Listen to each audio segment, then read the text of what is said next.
I stayed silent. It took me a moment to adjust my eyes to the light, but especially to understand what I was seeing. In the mirror I could recognize my cousin and her friends, but the girl in the center couldn't be me. That was absolutely a girl, as womanly as any of the others and as beautiful as them. I had to move to understand that it was really me. Observing carefully, I was able to recognize my hands, which unlike them, did not have painted nails. I also recognized my gaze, but not my eyes. Those of the girl in the mirror were much larger and more expressive. They had a light that I had never had. The nose couldn't be mine either. The girl in the mirror had a thinner and more upturned nose. Even the shape of her face was different. I had to touch my face to make sure it was me. Tell us something. Do you like it? Wouldn't it be true that you wouldn't recognize yourself? Yeah, I said excitedly and without thinking. I mean,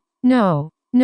Turned into a court girl for a quinceañera party. Part 2. Yes or no? Aida asked in a slightly mocking tone. I wouldn't recognize. I can't believe that. Is that girl me? Almost involuntarily I began to move from side to side to see the movement of the dress and feel the skirt on my legs. Have you seen how pretty you are? I could only smile as I nodded slowly. I told you, she stated triumphantly, but she wasn't saying it to me, but to Helen. I knew she was going to look beautiful and that she was going to be fascinated by seeing herself as a girl. My cousin continued. I told you. She told me. Again, I could only nod, but without really understanding what I was responding to. I just thought you were going to be just like your sister, but no, I mean, as a boy, you look a lot like her, but not as a girl. You are super pretty, but different, prettier than your sister,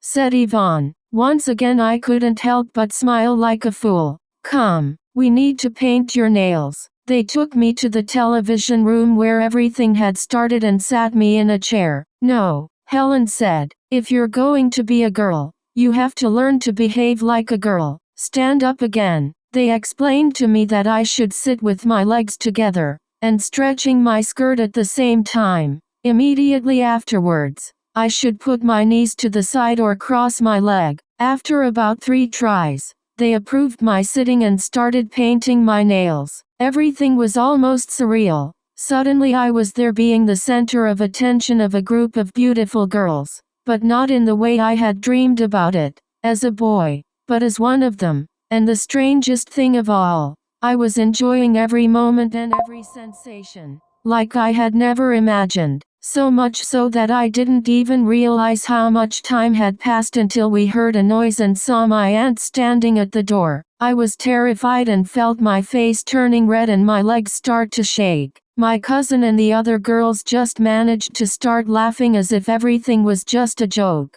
Look, Mom, meet your niece Jessie. My aunt was silent for a moment. I imagine surprised, or perhaps, just deciding how to react. I was terrified. But my cousin and her friends continued as if there was nothing out of the ordinary. Doesn't she look pretty? My cousin said. Yes, I think you should have been born a girl. Helen told me. Because as a man you are, well, more or less normal. But as a girl, you are beautiful. And how did this happen? My aunt finally asked. Well, we were all getting ready and he was just sitting there watching TV with nothing to do. So my friend Helen thought that we should do his makeup too. So we kind of forced him. You forced him? My aunt asked. Well, at first. But once we started. I see. My aunt interrupted. He had any options, and while we were at it, we continued with the clothes and everything else. Don't you think she looks pretty? Yes,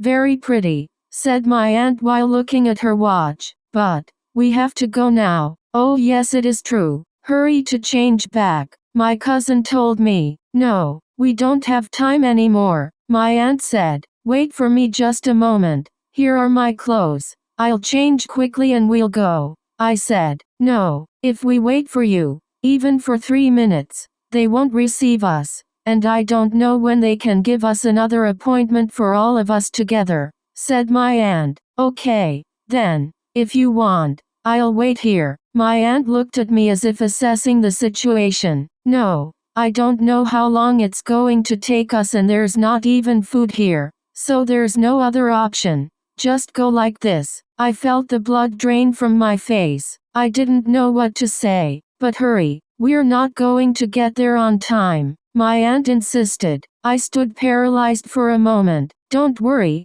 people are just going to see a group of girls and no one is going to suspect anything. Besides, it would be a shame to waste all the work they did to make you so pretty. I only managed to smile shyly. My aunt stepped aside to let us pass and hurried us out. On the way I almost burst into tears. I couldn't believe the situation I was in. I felt totally embarrassed in front of my aunt and I was terrified just thinking about getting to the mall and going down to walk dressed as a girl. As I was, in my mind there was only the possibility that everyone would see me and I would become the laughing stock of everyone. I even thought that if that happened the best thing would be to go back home and never come back to that city. But all the girls assured me that everything would be fine, that no one would be able to recognize me and that they were all there to support me. Suddenly I realized that I had never felt so much support and love from my friends. For a moment I really felt like one of them. My aunt,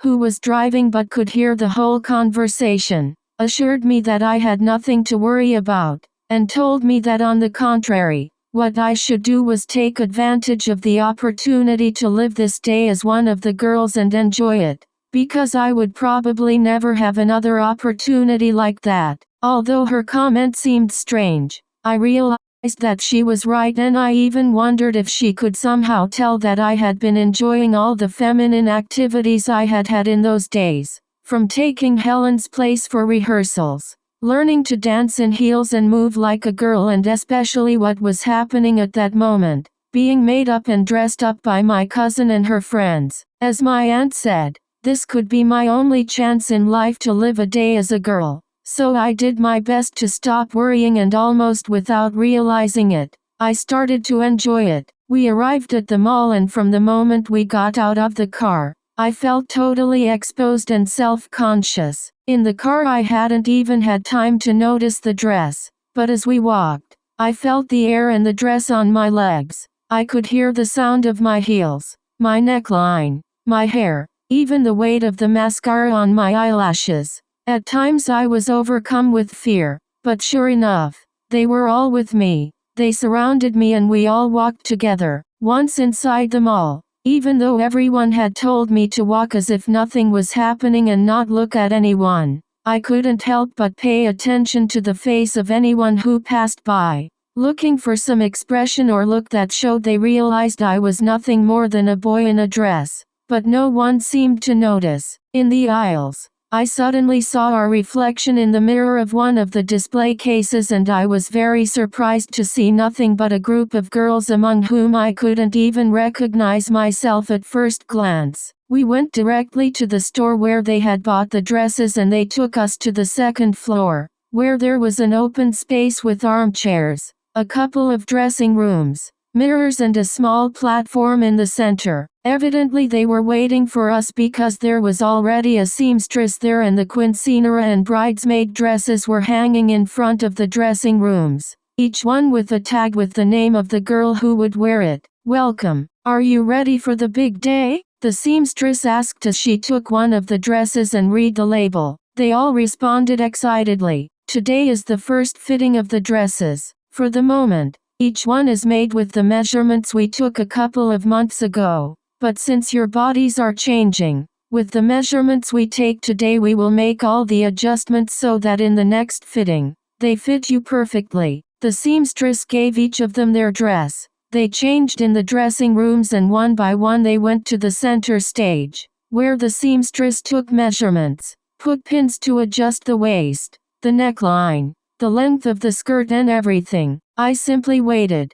sitting and watching with a little envy all the attention that each of the girls received in the process. At some point, Gabby complained that something was bothering her in the lining of the dress, on one side. "Do you mind if I take it down to check?" "No, we're just girls," Gabby answered. The seamstress unzipped the corset and pulled down the dress. leaving her breast completely exposed while she checked the lining. I felt myself blush, but I knew I couldn't look at her directly or show anything, because I had to pretend that I was indeed one of the girls. While I was making adjustments to the girls' dresses, the seamstress looked at me. "Why don't you have a dress? Aren't you going to participate in the party?" I didn't know what to answer. My cousin rescued me by saying that I was her cousin, but that I lived in another city and would have to return before the party. "Ah, I see," she said. "Anyway, why don't you take advantage of the time we're doing the fittings for all the other girls to try on any dress you like, so you don't get bored sitting there?" Yvonne, who couldn't pass up the opportunity, said to me, "Sure, just in case you decide to stay for the party, go see what dress you'd like to wear and try it on right away. There are so many there." "Yes, go pick one you like," said my cousin, and immediately sought her mother's support. "Will you give her permission, Mom?" I was hoping my aunt would put a stop to this whole joke, but instead, she decided to continue. "Yes, of course. Go and pick at least 2 or 3 that you want to try on, and it wouldn't be bad if you tried on one similar to these right away, to see how it looks on you. Don't worry about the price. You bring them with you and we'll help you here." With each sentence, I became redder and more nervous about the possibility that the seamstress or someone else would notice that I was not a girl. So, at everyone's insistence, I had no choice but to get up with a shy smile and walk to the display area of the store to go see the dresses they had. At that moment, my only intention was to get away from them and my aunt a little so that my situation would not be obvious. The problem was not whether it bothered me to be seen or treated as a girl. On the contrary, I have to admit that I was enjoying the experience much more than I could have imagined. I didn't know exactly what, but although at times I wondered what was wrong with me and why I was enjoying all this, the truth is that the whole experience was exciting. I wanted to convince myself that I was really only excited about the performance, and doing it so well that no one would suspect. But deep down, I knew it wasn't just that. The feeling of those clothes on my skin, the movement of the skirt, the freedom it made me feel, but especially something I had never felt before, looking pretty and feeling attractive. As I walked through the aisles of the store, away from all the other girls, I had to admit that I was really enjoying this whole situation. And of course, it made me think about how I would look in another dress. So as I stood there, I did indeed start looking at the dresses and imagining how I would look wearing each one. Trying not to be seen as too interested, I mentally selected a few that caught my eye, until I saw a dress that fascinated me, tied at the waist, like a corset, with the chest closed up to the neck but sleeveless and with the back almost completely bare. The skirt reached a few inches above the knees and had a crinoline that made it look super feminine. They had it in 2 colors, pale pink and pastel blue. I couldn't help but take it off the rack to look at it more closely. I don't know if I spent more time than I should have looking at the dress, but when I realized, my aunt was next to me. "Did you like that one? It's cute. Why don't you try it on?" "No, Aunt, thanks. I don't think I should." "Oh, don't be ashamed.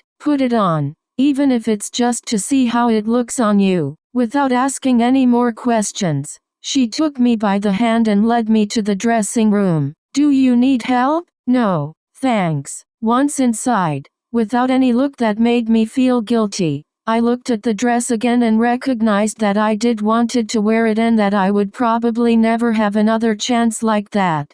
So very carefully I took off the dress and the padded bra I was wearing and put on the one from the dresser. I was doing up the zipper that adjusted the hips and waist when, without warning, the door opened and the seamstress came in with her little box of threads and needles and some 3-inch kitten heels that looked perfect with the dress. "Here, are these for that dress? Are you ready or do you need help?" "Well, almost there, I think. Let me see you. You're just at the moment when your body is changing. Right now you're an A cup, but don't worry, with this, you'll fill it out perfectly." She took some silicone cups out of a box and put them directly on my little breasts. Inside the dress. See? These are only one size bigger, which is what you need to fill out the dress, she told me. But I assure you that between now and the day of the party, you won't need them to fill the dress, and with just some luck, it will even be tight. She looked at me for a moment, adjusted the dress, turned me around so that I was facing away from her and put some pins at my waist, pulling the dress a little at the waist, a little at the neckline and a little at the hip. Then, with impressive skill, she made a small bun in my hair and let just a few strands fall to the sides of my face. She looked at me as if evaluating me and said, "You're ready now. Go out so all your friends can see you." At the same time as she opened the door, I barely had time to put my feet in the shoes and all the feelings of fear and shame came back immediately. I couldn't even look at myself in the mirror when I was already out of the dressing room. I expected to be met with laughter from my aunt and the girls, but instead, my aunt's expression was one of surprise. My cousin covered her mouth with her hands and the others just stayed silent. For a moment I was the center of attention. My cousin had finished and had already taken off her quinceañera dress. All the others were trying on identical dresses in the process of being fitted by the seamstresses. So when I came out of the dressing room, I was the only one with a different dress. "You look beautiful," my cousin said. "You should take it." All the others, including the seamstresses, made similar comments. I didn't quite understand how I could be an A cup, much less how she could think that in a month I would be at least a B cup. But at that moment, I was more worried about all the girls' reactions. I can't say that I was bothered by the attention I was getting from everyone, but I was a little embarrassed. I wasn't used to being told that I looked beautiful. In fact, as a boy, I didn't even consider myself handsome, and being skinny and short, I had never attracted many glances. I couldn't help but smile as they asked me to turn around to show them how the dress looked on me. "You really look gorgeous," the saleswoman said. "If you want, we can mark it for adjustments and next week it will be ready for you." "Thanks," I said. "But, no, I don't think I would ever wear it. There's no point." "Well, she's right about that," my aunt said, finally supporting me. "It's a shame, because you do look very pretty, but if you're not going to be at the party, there would be no point." "And do you already have the dress for your quinceañera?" the saleswoman asked.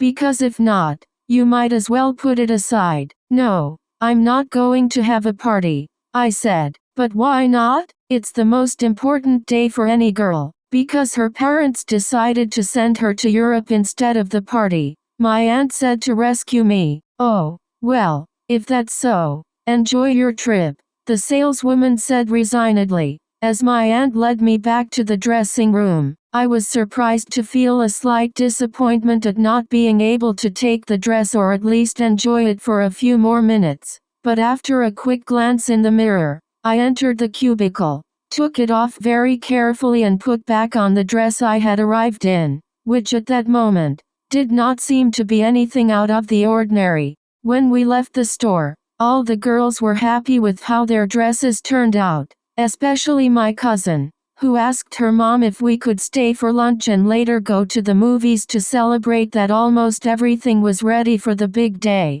My aunt told her that she had to attend to some patients in her office, but that if we wanted, we could stay and she would pick us up later. I listened to the conversation as if it had nothing to do with me until my aunt asked me, "Do you want to go back home to change and wait for them there, or do you want to stay with them?" To tell the truth, I wanted to stay, but I didn't dare say it for fear of what my aunt might think. But my cousin and all the girls saved me the trouble. "Stay with us, please, Jerry. Why are you going to leave? We're already here and it's going to be an afternoon of just girls," they said to me while holding me by the arms. I still didn't dare to answer, but my aunt, impatient as usual, made the decision. "Well, you stay. No one who sees you could imagine anyway. And what a difference a few more hours will make," she concluded, more for herself than for me. With the subject decided, She turned around and left,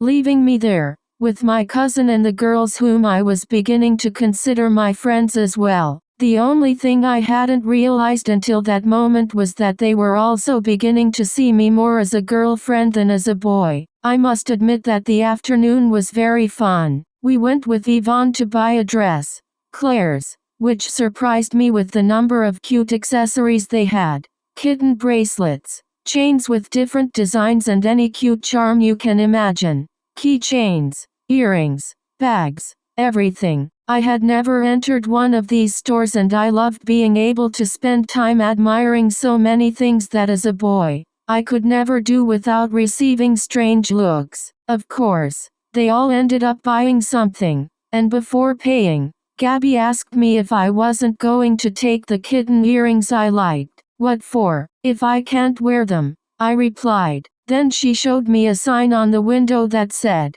"Free piercing with the purchase of any pair of earrings." An involuntary smile appeared on my mouth. "But what about your mom?" I asked my cousin. "She doesn't care," she assured me. "Besides, if you take them off when you get home, no one will notice the piercings. They are not noticeable." It wasn't hard to convince me, and a few minutes later I was leaving there with my earrings with cute kittens hanging from them. We decided not to go to the movies and instead, we had a good time, going into different stores. We tried on all kinds of outfits, from skinny jeans and tank tops, different types of skirts and blouses to prom dresses. Afterwards we went to sit at the Starbucks that was inside the bookstore and to my surprise, the conversation was not only about boys, cosmetics and famous singers. On the contrary, Aida and Helen were great readers, so we talked about books and the story on which the movie we had decided not to see was based. That took us to the historical moment in which the play was written and to the social and cultural context. It was very interesting to see that they were not only pretty girls but also intelligent and prepared. Of course, a good part of the conversation was about me and how no one seemed to notice anything out of the ordinary about me. Except, perhaps, a few boys who looked at me much more than I would have expected. We laughed a lot. I think it was one of the most fun afternoons of my life. So much so that it really made me sad to see that the time was coming for my aunt to pick us up. The time came and my aunt dropped the other girls off on the way. When Helen got out of the car, she told us that we had to plan another outing like that, just for girls. I just laughed a little while looking at my aunt to see if there was any reaction, but from the back seat, I couldn't see anything but a smile. Arriving at her house, my aunt asked me, "Are you going to change your clothes now or are you already happy with being one of the girls?" "No, I'm going to change now," I answered immediately. "Oh, that's good to know, because I don't know. You looked so adapted and trying on dresses, that I thought I would have to get 2 more Chamberlains for your cousin's party." No, I'm going to change now. None of this was my idea, I said, feeling totally judged. "Whatever, it's no problem for me. Just let me know because we would need a new Chamberlain for Aida and, from what I see, another one for you." "Stop bothering him, Mom. He didn't want to dress like that. We forced him." My cousin intervened while I went upstairs to change clothes. "No, I don't want to bother him. On the contrary, I think it's good that he's discovering something new about himself. In fact, I didn't see him at all upset with the situation. On the contrary, and I'm really glad to be able to help in his process of discovery." It wasn't clear to me what she meant, but I preferred not to give it any more importance. The following days were quite normal. Curiously, for a week, none of the girls missed rehearsals and they all seemed to have mastered the steps, so it wasn't necessary for me to take the place of any of them. That helped the whole situation, little by little, to be left in the past, at least, apparently. For everyone else it was in the past. For me, something had moved. I, from that day on, had frequent dreams in which I lived with everyone as a girl. The first few times, I simply dreamed about what had happened and the experience of trying on so many clothes and living like a girl for an afternoon. But soon the dreams began to involve different situations. In some, I was at school with them and in their uniform.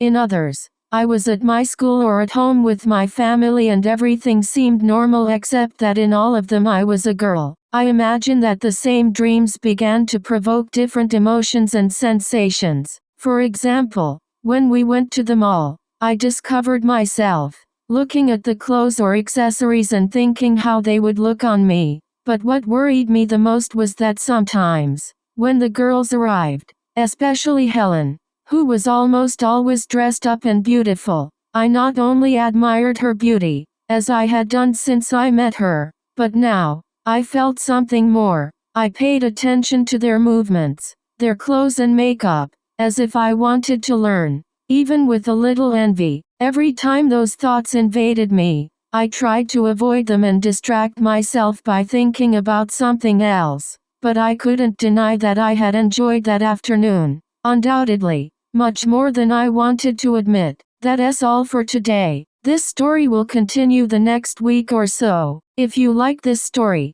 please help me by subscribing, giving a like, commenting and sharing. I don't use AI, so I only write when I have free time about situations I lived or knew and what they could have been.